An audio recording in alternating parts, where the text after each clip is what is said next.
Oi, eu sou a Aymara Limma e estou aqui para apresentar para vocês mais uma edição do Cine Arte Variety, o seu programa semanal de variedades e entretenimento.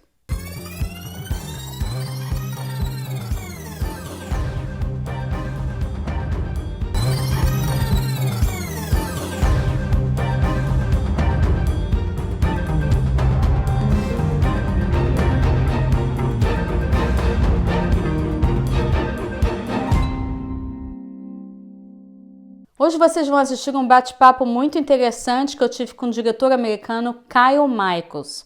A gente conversou sobre o filme dele Jane, um filme muito impactante. Vamos lá?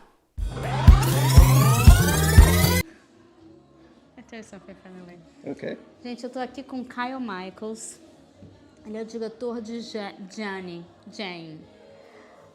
Um filme muito impactante que me tocou muito.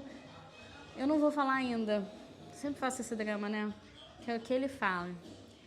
So, Jane, I just said that we're going to talk about Jane, and I wasn't going to make any spoiler because I was going to let you talk about Jane. Okay. I find it a very important theme, and it really touches in the festival. So, how did you get started with this idea?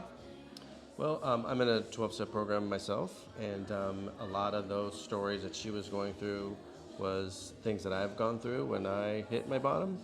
And it really is about friends of mine because Jane is like a friend, a person that I knew, a dear friend of mine that of course I made up in the story, but this was all parts of people that were really dear to me. And really, to be honest, a lot of that character is modeled off my own experiences. And I had a unique challenge as a filmmaker to try to write a story from a woman's perspective. And I took that as a way to maybe I can show a side of myself through another lens, and and tell that part of the story. So. How long did you stay in the program, or how many days you? About 11 years. About 11 Oh, years. wow. Yeah. May I don't know if that's too intimate of a question. Go for it. How do you find the bottom line? Like, she, in the movie, she kind of find the bottom line. Or we see some other girls finding their bottom line. But I find it very hard to realize that you really found the bottom line.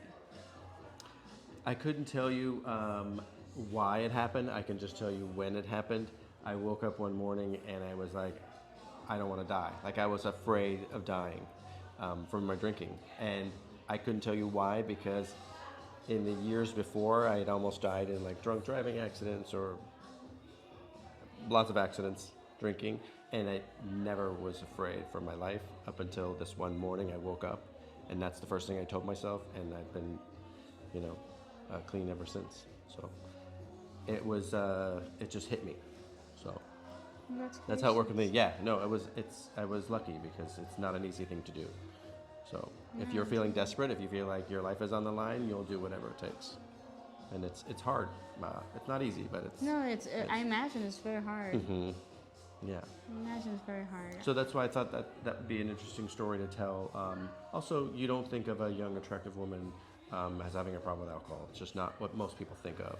So I thought that would be an interesting way to show, hey, these are people that I knew, and I can tell the world, hey, these are these type of people that you wouldn't think of having a drinking problem, and this is their story. So, yeah.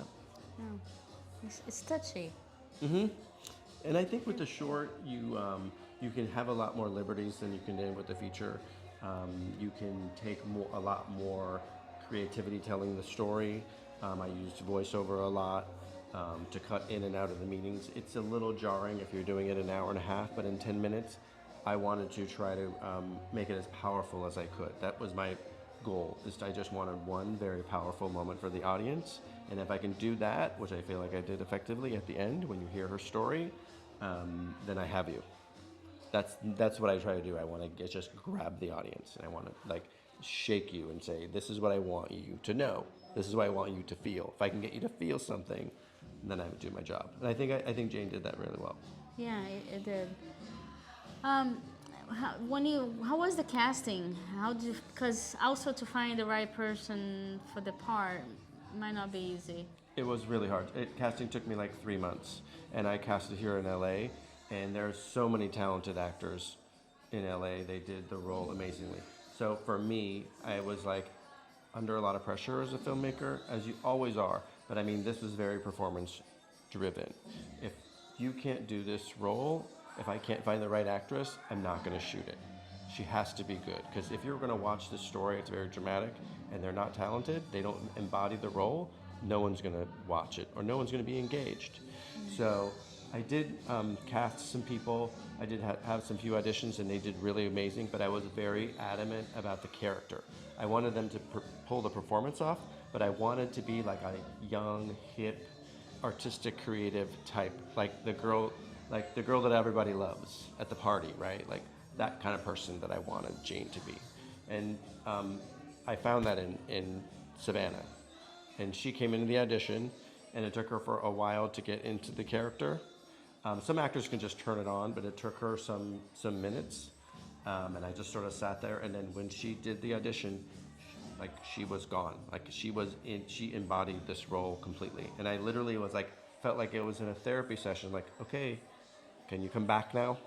And that was that moment. I'm like, oh, this is. But I still wasn't convinced, because I was so adamant about this being the right person that I had to work on her. And I said, you know what? There's a lot of other people that wanted this role. I'm picking you. I want to make sure that you're. So did you hire her, or did you say, well, let's do some tries, let's have a callback, or let's have, how many callbacks did you I didn't do many callbacks, but I did do like we went to a meeting together, and we went wardrobe fitting together, and I got to I wanted to get to know her and establish trust with her, because as a director, and your lead actress or your lead actor, you have to have a rapport together, especially if I'm asking her to expose herself in this role. And she actually was going through some traumatic things in her life. Her mom was dealing with Alzheimer's, so she was having a lot of trauma, and she told me about that trauma. Because as a director, you want to know what I can grab onto, like what part of you as a person can I bring out in the role. Yeah, you're manipulating someone's emotions, right? And I need to know as a person what you have that I can bring. And where is the safe place, right? And they have to trust you. Because you must have trust. I think roles like that, you must really trust the director to let it go, and knowing that he's going to bring you back when you need it. And it's important, and I'll tell a story that I think is I haven't had this experience on a movie set before. Was that when she had her big moment where she had her reveal, she got frustrated and she ran off set. She's like, I can't do this, and she stormed off. And I went after her, and she was in the area next to where we were shooting, crying and crying and crying. And as a friend, I was hugging her, and I was like, it's okay, what's the matter? She's like, I don't know if this is coming out, this isn't right. And so she was sobbing in my arms, and it turned from a friend to, I put my director hat on. I said, wait a second, she's ready, she's here, she's in the moment. So I kind of grabbed her and pulled her into the set. I said, turn the camera on, put her in a chair, and that was the take that ended up in the movie. Yeah, and I didn't do a second take, and when she was done, she cried for 10 more minutes in my arms, and other people on the set were like, I've never seen someone do that. I've never seen an actor get there. But I saw that in the audition, and she got there. You just needed that trust, and that moment where, okay, I need to pull you in, we're ready, let's go. When you're ready, you gotta go. There's no second take. So it's important to have the camera ready, the sound ready, because otherwise we have problems, right? Yeah, sometimes you just need to get the actor there and just turn the camera on and let it rip. I have this face because I'm getting very emotional as you talk, and so many thoughts that come into my mind, and I can't tell in video. Sorry, guys. But yeah. So I'm emotional. Well, that's the job, right? As a filmmaker, you want to make those true moments. You want to try to capture an actor's truest moment, and have people see that, and to have other people react to that true moment. And to me, that was like my favorite, my favorite. And by the way, it wasn't like a miracle direction I gave her. Oh, you need to get into this character. We didn't talk about any of that stuff. It was me and her, the relationship with the director and actor. Modeling, right? Shaping. And this, by the way, this was starting in the audition, going, to all the conversations we had up until that point, right? Establishing a rapport. How long did it take for you to shoot, Jane? Well, I shot over 4 days. Oh, wow. Yeah, and it was only 10 minutes, but I shot 20 more minutes of footage when I got into the edit, because all the women that were talking in the scene, they all had their vignettes, so I followed their story. And when I got into the editing room, I cut it all out. Only the 10 minutes with Jane. Hard. But I had to, because I was like, I just want to concentrate on her. It wasn't called Jane before. It was called 3 to 5 minutes. That was because you have 3 to 5 minutes to share in a meeting. It wasn't called that. 3 to 5 minutes is the meeting. So you have to share.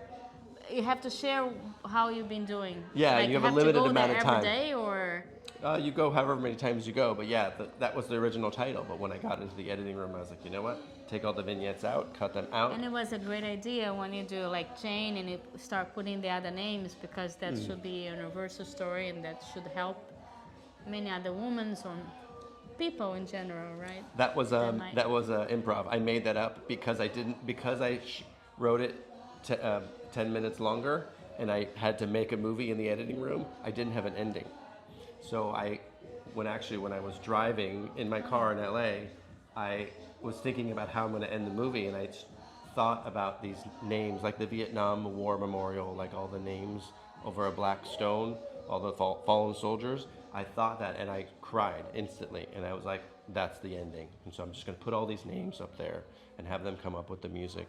And I just kind of manufactured an ending at the end, but it's really powerful, right? Like, it also goes along with the theme of, like, when you raise your hand to share, oh, hi, I'm Jane, oh, hi, I'm Andy, oh, I'm, you know what I mean? So it's all these people. And also it's great in the ending, see, I'm talking about how great it is, but you have all these people in a dark room, and you're listening to this music, and you have this one name, and these other names pop up, and then you start to realize, oh, these are all these people. These are all these people that have been through this. Oh my God, there's like 25, 26, 30 people. It's like it affects a lot, everybody.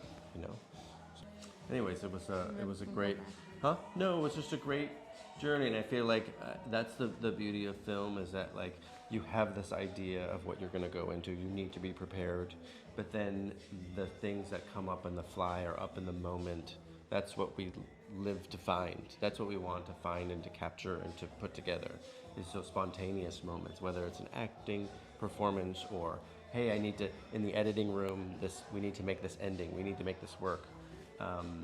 And then it's sort of like, what's that thing where, Michelangelo, like, didn't carve it, the sculpture was already there, he just took out the stone around it, it was discover what's already there in the moment. So this film can help a lot of people. Are you gonna travel with the film? Are you doing, how to say, social stuff? Well, I mean, I have other festivals that I'm submitted to, but I want to turn it into a feature film, and sort of have more people watch it on a bigger, longer format.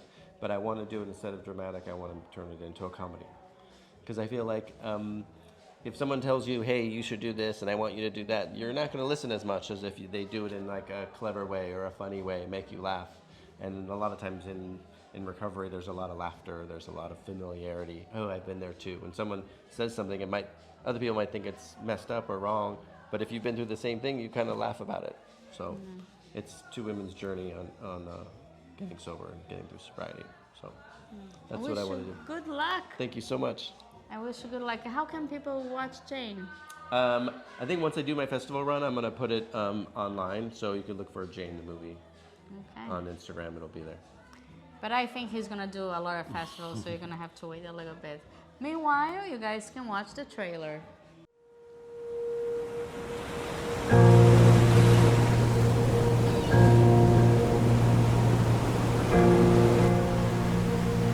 I can't figure out just what I'm doing here.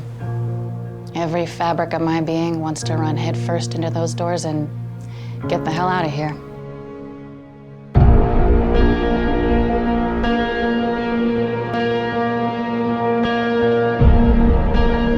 don't even know if I'll like myself. Or maybe I'll find out who I really am.